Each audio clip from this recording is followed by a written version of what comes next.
पता है क्या, मुझे एक दाना ने एक बात बताई थी बड़ी पुरानी। कहा जिसकी एक बेटी होती है उसको दुआ का एहतमाम ज्यादा करना चाहिए, एक वो और जो मालदार होता है।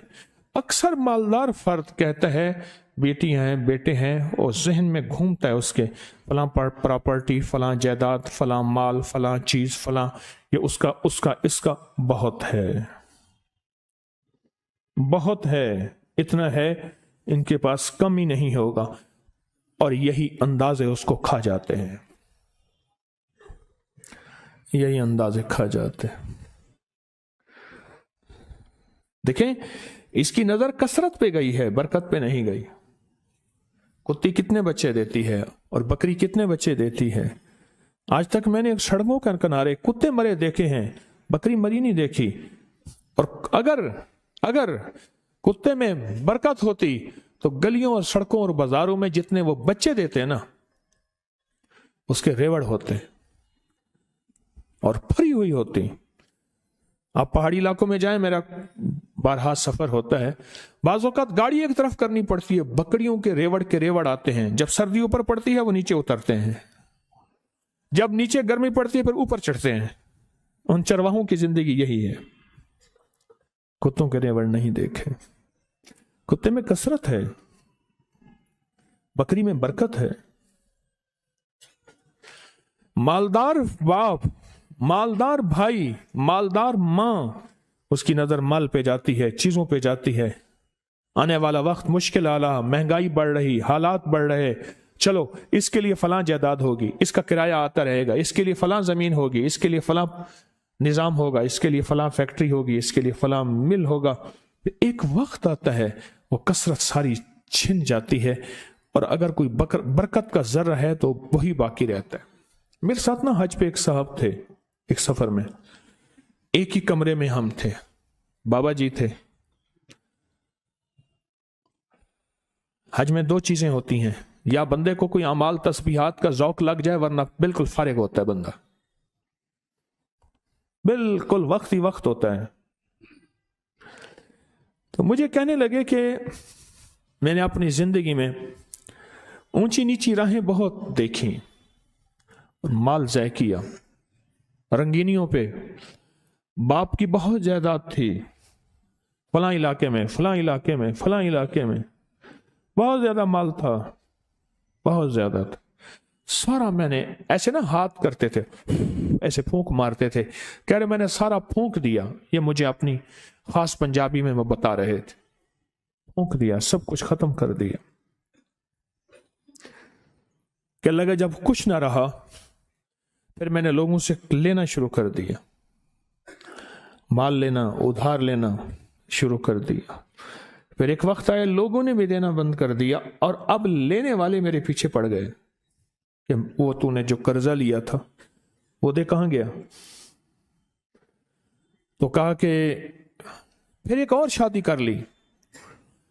शादी के अलावा और कई शादियां थीं जिनके साथ शादियां नहीं थी लेकिन थीं। फिर एक शादी कर ली, बीवी सारा कुछ देखती रही, दाना जीरक समझदार नेक बीवी थी, देखती रही सारा कुछ। एक बार मेरे हालात देखे तो मुझसे कहने लगे कितने चले हो। कहने लगा मैं कराची चलिया थे, आंदा पे। मेरा हाथ पकड़ लिया, तो खुदकुशी करने जा रहा है समंदर में ऐसे। हाँ, कहने लगा मेरे अब्बे ने मुझे एक जायदाद दी थी थोड़ी सी, और अब्बे ने कहा था बेटी ये हिस्सा है थोड़ा सा पर है बड़ा बरकत वाला, उसकी चाबी पकड़ के दे दी, ये बेच के आप अपना गुजारा करें। बेच के ना, क्योंकि दाना जो माँ है और दाना बीवी है, वो आंखें पढ़ लेती है, जज्बे पढ़ लेती है, कैफियत पढ़ लेती है, उठे कदम पढ़ लेती है, वो पढ़ लेती है कि है इस वक्त ये किस पानी में है और इसका थर्मामीटर क्या है। वो उसके पास थर्मामीटर होता है। कहने लगे मैंने वो चाबी ली, और वो चाबी लेके गया, देखा, मैं देखा तो एक बंदा आ गया। कहने लगा बाबूजी ये तो आज तक बंद पड़ा था, आप कौन है। कह रहे मेरा है, बेचोगे। कुदरत का निज़ाम है, वहां तक था मोहल्ला, वहां तक मार्केटें दाखिल हो चुकी थी। मैं लाहौर अंदरून शहर की बात बता रहा हूं। मार्केटें घूमती घामती वहां पहुंच गई थी और वो मार्केटों के दरमियान एक मकान पड़ा था। तो मैंने पूछा कि कितना दोगे? कहा मेरे गुमान से ज्यादा। उसने कहा इतना दूंगा। जिसमें मेरे कर्जे भी उतरने थे और मैंने आगे भी बढ़ना था। परवरिश के हलाल का वो छोटा सा मकान कहा मैंने बेचा।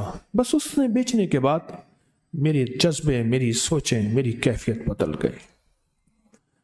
7 साल दौरे चरख था सागर का एक जाम, निकले जो मैं कदे से दुनिया बदल गई। निकले जो मैं कदे से दुनिया बदल गए। और कहा कि बस उस पे मैंने जो फिर काम शुरू किया, जो मुझे रब ने बरकत दी, जो मुझे रब ने नवाजा और मुझे रब ने जो अता किया, इतना इतना इतना। आज भी जिंदा है वो बाबा जी, आज भी जिंदा है। ओ माशाअल्लाह, रब ने बहुत अता किया।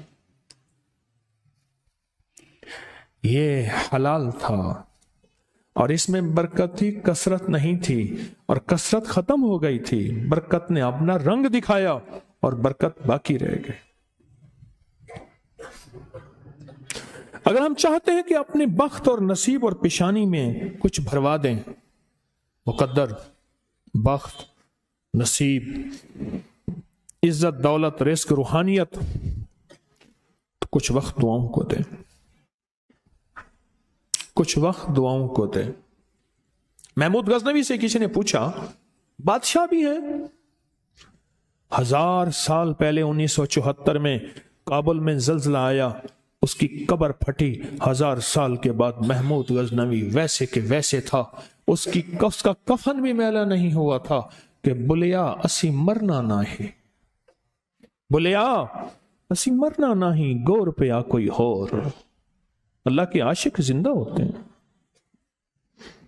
तो किसी ने पूछा महमूद से, महमूद गजनवी रहमतुल्लाह ताला अलैह से, बादशाह भी हैं, बादशाह भी हैं और इतने अल्लाह के वली और इतने नेक, इतने।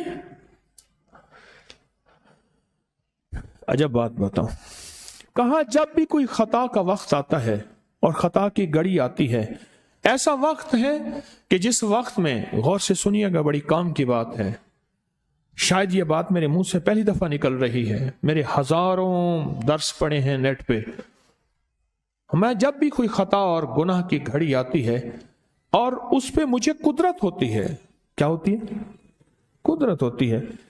वो मेरे सामने मेरे वालिद की दुआ आके खड़ी हो जाती है, मेरे सामने मेरे वालिद की दुआ आके से खड़ी हो जाती है और उस गुनाह और मेरे दरमियान में वो दुआ एकदम दीवार बन जाती है और अल्लाह पाक मुझे आफियत और इफ़्फ़त, इफ़्फ़त कहते हैं पाक दामनी को, अल्लाह मुझे आफियत और इफ़्फ़त अता फरमाता है। दुआ नस्लों में जाती है। अगर नस्लों में ना जाती तो आपको कोई बंदा आज तक ये कहता ना मिलता, इस बंदे के पीछे कोई दुआ है, इस खानदान के साथ कोई दुआ है, इसे किसी की दुआ है, और आपको ये बंदा कहता ना मिलता। बस वो दुआएं थी जो इससे चली गईं। इस वीडियो को लाइक और शेयर करें। अब करिए YouTube चैनल को सब्सक्राइब करें और रोजाना ज्यादा से ज्यादा सब्सक्राइब करवाएं। आप दूसरों के लिए सदका जारिया बनेंगे। अल्लाह पहले आपके दुख टालेगा।